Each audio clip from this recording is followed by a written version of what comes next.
왜 어떤 일이 있었습니까? 그러니까 어떤 폭언을 했다고 얘기? 저도 그 자리에 없어가지고 예. 이제 얘기 들은 거는 뭐 서운하다, 예. 서운하다 이런 내용. 그건 폭언이 아니잖아요. 근데 그걸 이제 정확히 저도 들은 내용이 아니어서요. 예. 여기 당사자분들 계시니까. 아. 예. 물론 뭐 다 주장이 틀리니까. 예. 그거는 CCTV 보면서 확인하는 그럼 폭행은 어떻게 된? 폭행 사건은 어떠할까? 폭행. 그것도 CCTV를 보면서 확인해야 될 것 같습니다. 예. 마을 민주주의를 억압하고 또 죽이고 있는지 이러한 부분들을 조목조목 반박하고 왜 그 주민대책위와 또 마을인의 그 주장들이 정말 옳지 않았는가 이 부분들에서 지금부터 이제 시작하도록 하겠습니다. 행정조직에서 민간단체 설립을 주도해서 어용 강변단체를 만들어 민간 위탁심사에 응모하게 했다는 충격적인 일을 발생. 구청장 측근 공무원이 위탁 공모에 응모할 단체 구성도를 가지고 다니면서 가입을 종용했다. 그리고 공모에 응모한 단체가 법인도 아닐 뿐더러 구조된 단체이고 이 과정을 이제 구청장 측근 공무원이 주도했다라고 하는 정황이 나오고 있다. 심지어 공무원 입에서 현 위탁단체인 마을인 교육은 100% 안 된다. 가능성 0%라는 얘기가 공공연하게 나돌고 있었다.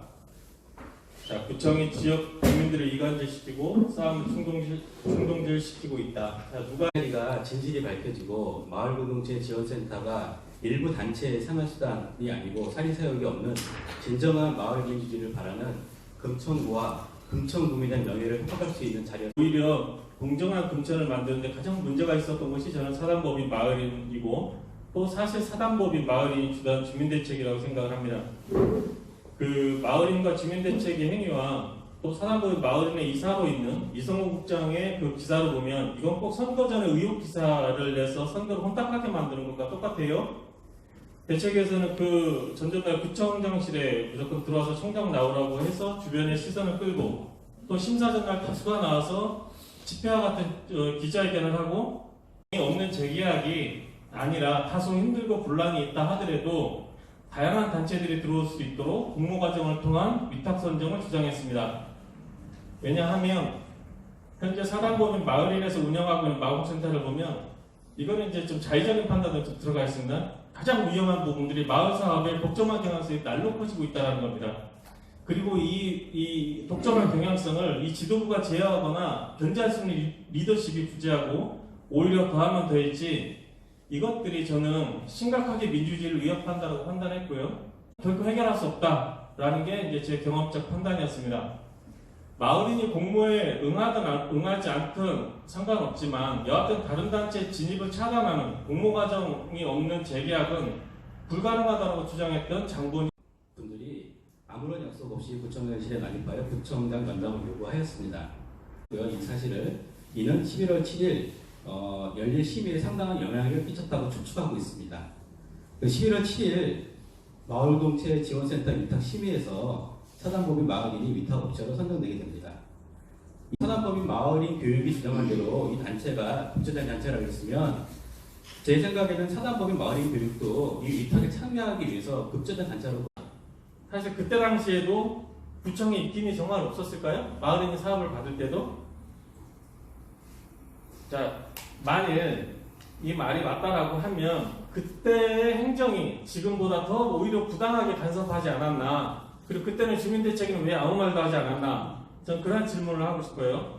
그래서 그때그때 따라서 자기의 그 처지에 따라서 민주주의를 자꾸 팔아먹는 거 아닌가 이런 이야기 자꾸 이런 생각이 들어요. 그 공모에 응하면서 사실 그때 당시에 공무원들에게 도움을 하나를 보면 행정조직에서 민간단체 설립을 주도해서 어용 반변단체를 만들어 민간 위탁 심사에 응모하겠다는 충격적인 일이 발생했다. 이게 과연 충격적인 일인지 그 다음에 구청에서 진짜로 주도해서 어용 반변단체를 만들었는지 이런 식으로 기사를 써도 되는 건지 심사 전날 이걸 한번 말해보고 싶어요. 구청장이 마을민주주의를 죽였다고 주장을 하게 되면 그럼 어떻게 해야 되나요? 공모를 다시 해야 되나요?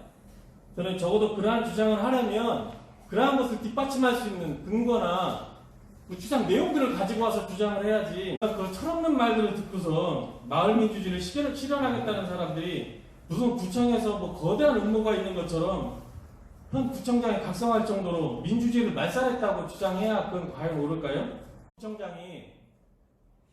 구청장 몫의 심사위원들에게 그동안 등한시했던 청년 정책을 마을공동체 2기에서는 좀 더 확대해서 실시해야 되니 그 정책을 제대로 반영되게 하도록 명령했다고 합시다. 이것이 위기에 의한 공무집행 방향입니까? 마을 공동체 일기 2년의 평가의 과정이 있어서 의견 수렴이 있었습니다.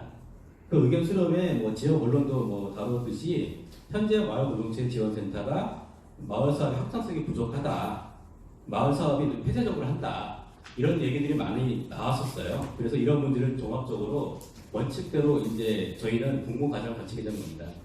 현 위탁단체가 문제가 없으면 당연히 재계약되는 것이 당연시되었는데 현 위탁단체인 마을이는 문제가 없다라는데 왜 재공모를 하게 되었느냐라고 하는 2019년 9월 18일 218회 금천구의회 회기록 중 일부를 가지고 자기 자신들의 주장을 정당화시키는 논리로 사용하는 것 같습니다.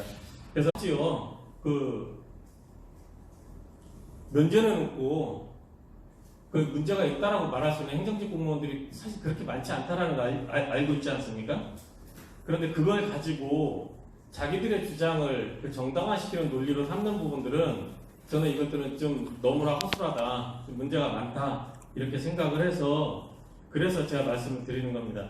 왜냐하면 이성재 국장도 제가 굉장히 마을인 교육의 문제를 이야기를 했고 그래서 그 상황에 대해서 굉장히 많이 공감을 하고 계셨어요. 그런데 그래서 제가 그 주변에 있는 관내에 있는 여러 단체들을 다니면서 우리 마을 공동체 공모가 떴으니까 한번 응모해 보는 게 어때? 이런 말을 하고 다녔습니다. 그래서 몇몇 단체가 응하게 되었고요. 그 몇몇 단체들이 또 네트워크 구성해서 이 응모를 했던 것입니다. 이것이 이제 제가 뭐 단체 구성도를 가지고 다니면서 가입을 정해했다는 얘기는 이제 좀 터무니없는 얘기고요. 저의 협치조정에서 임무를 했던 거라고 생각하고요. 그리고 이제 그 심사에 오히려 영향을 끼친 집단이 누군지 한번 말씀드리도록 하겠습니다. 그 전에 중요한 논점이 이제 그러한 부분들인 것 같아요. 선출직 공직자들의 중립 의무는 누가 정하고 정당한 권한의 범위까지는 어디까지인가가 좀 중요한 그 쟁점일 것 같습니다. 심사에 오히려 영향을 끼친 사람들은 사단법인 마을교육과 또한 대책이라고 저는 생각을 합니다. 이거 저희 장훈 변호사 의견으로도 굉장히 큰 문제가 됩니다. 다시 재공모 절차에 들어갈 수 있을 만큼의 문제가 될 수 있고 경쟁단체 젊은 활동가들에게 계속해서 지속적으로 이제 전화가 가고 또 문자까지 갑니다. 심사 전날 안치성 센터장은 또 그 박석준 대표에게까지 이제 문자가 갑니다. 굉장히 점잖게 문자가 가지만 누가 더 힘이 있는지, 당신에게 어떤 인생의 오류가 생기는지 이러한 말씀까지 이제 합니다. 그 젊은 친구들이 그 다음 날이 심사인데 프레젠테이션이나 제대로 했겠습니까?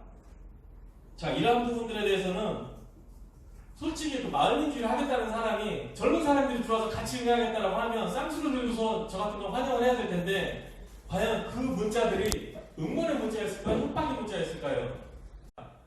그 전전날에는 구청장실까지 사전에 협의 없이 또 들어옵니다. 그런 선정적이고 자극적인 표현이 과연 책임 있는 위치에서 일하는 분들이 정말 너무한 거 아닌가 그렇게 싶습니다. 면담하게 되면 신청하게 되고 날짜를 잡아서 이렇게 날짜 잡히면 그런 과정을 거치게 됩니다. 되는데 이제 그날 저도 주민잔치 그회 워크숍에 갔었어요. 저도 그리고 이제 구청장도 같이 가셨고요. 아무도 없는 저도 없는 상황에서 들어 오셔가지고 이제 뭐 밀치고 이제 이런 일이 생겼던 것 같습니다. 네. 이런 그런 사실과 어측들이 이 심사에 많이 좀 영향을 끼쳤다고 생각이 듭니다. 그래서 이제 이런 기자회견 안 하고서는 좀 이러한 일들이 계속 반복되지 않을까라는 생각이 됐고요. 뭐 안 했다고 생각하시는 겁니까? 해결 했다고 생각하십니까? 어느 정도 했다고 전혀 생각? 하지 않았습니다. 전혀 안 했다? 네. 예, 알겠습니다. 이거는요 심사 전날에 번역을 하고 있습니다. 누구 핸드폰을 보내겠어요? 네. 그러면 거기에 대한 영향이 있었다고 생각하십니까? 영향이 일단은 이제 받은 사람 입장에서는 굉장히 위축이 됐을 위축이 됐을 거예요. 네, 뭐 누구 조직, 뭐 경력의 오점이 될 거다 이런 네. 내용이 있어요. 두 가지 내용이 있어서. 그러니까 추측을 하시는 거죠? 그 영향이 있었다는 것은 뭐 본인 그분 후보자가 말하는 게 아니라 그냥 이렇게 추측을 하시는 거죠? 그런 내용이 있었습니다. 아니, 그러니까 예, 그 예, 내용을 그렇죠. 뭐 그 후보자가 추정을 하는 거죠, 이렇게. 그렇죠. 예, 알겠습니다. 사실은 그런 내용들이 왔었고요. 제가 듣기로는 이 부분을 잠깐 보여드릴까 도 중요한 건 아니지만은 구청에서 이래도 되는 거냐라고 하는 말도 있었죠. 그 조정관에게 왜 이런 것들을 막지 않느냐라고 하는 겁니다. 또 하나는 뭐냐면은 경력 단체를 알 수가 없게 되어 있습니다. 그런데 이 사람들은 어떻게 알고 계속 전화도 하고